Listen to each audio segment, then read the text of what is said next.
Women in the journalism and political sectors were educated and empowered through training on social media engagement, awareness, and tools to protect themselves from gender-based discrimination. This took place during the final session of a capacity-building workshop organized by the Women of Uganda Network in Kampala today. Based on the question, so I would like to give you 30 seconds to think.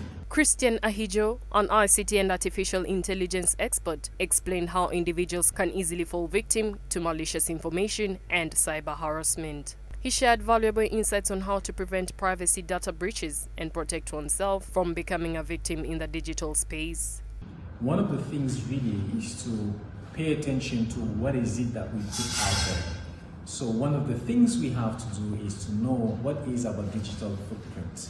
What are the pictures that is about us on different social media, the comments that we have been posting, and especially what is the level of access that we give to those information to people.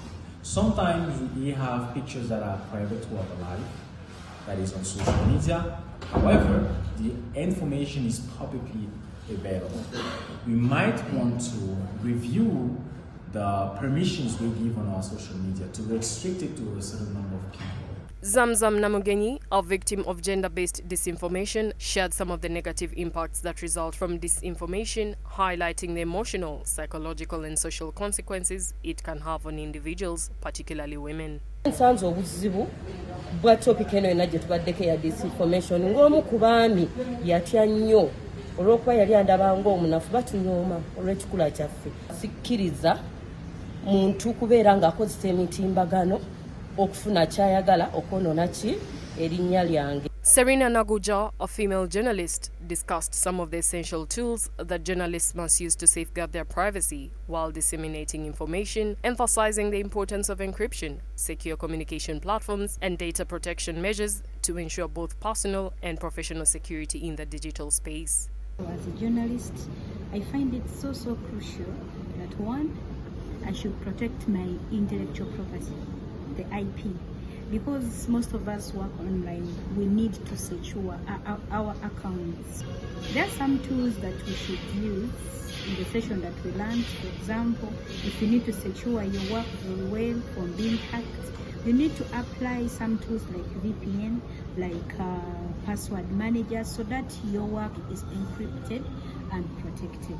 Some of the female journalists that attended the session also found it insightful and impactful to them, especially as we approach the election season, and they had this to say. I am very happy that the sessions were very interactive and we got to learn a lot about,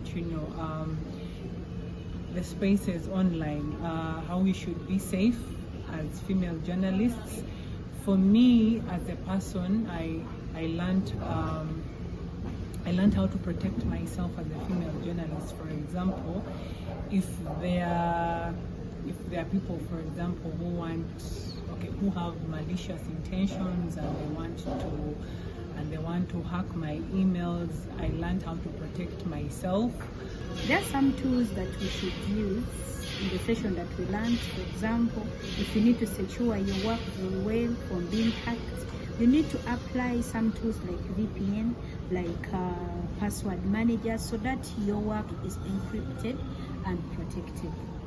Even issues concerning gender disinformation, I realized that as journalists we are mostly targeted because of the information that we give out. Especially when we account some people in some big positions to come out and speak about certain things, we can end up being targets and then end up receiving threats. So this session was so impactful. It has taught me on how to safeguard myself and some of the procedures that I should consider while gathering information, verifying it, and also putting out to the public. The public has been advised on the essential steps to take in the event of a disinformation scenario. Critical that you act fast the minute that the fake information about yourself appear.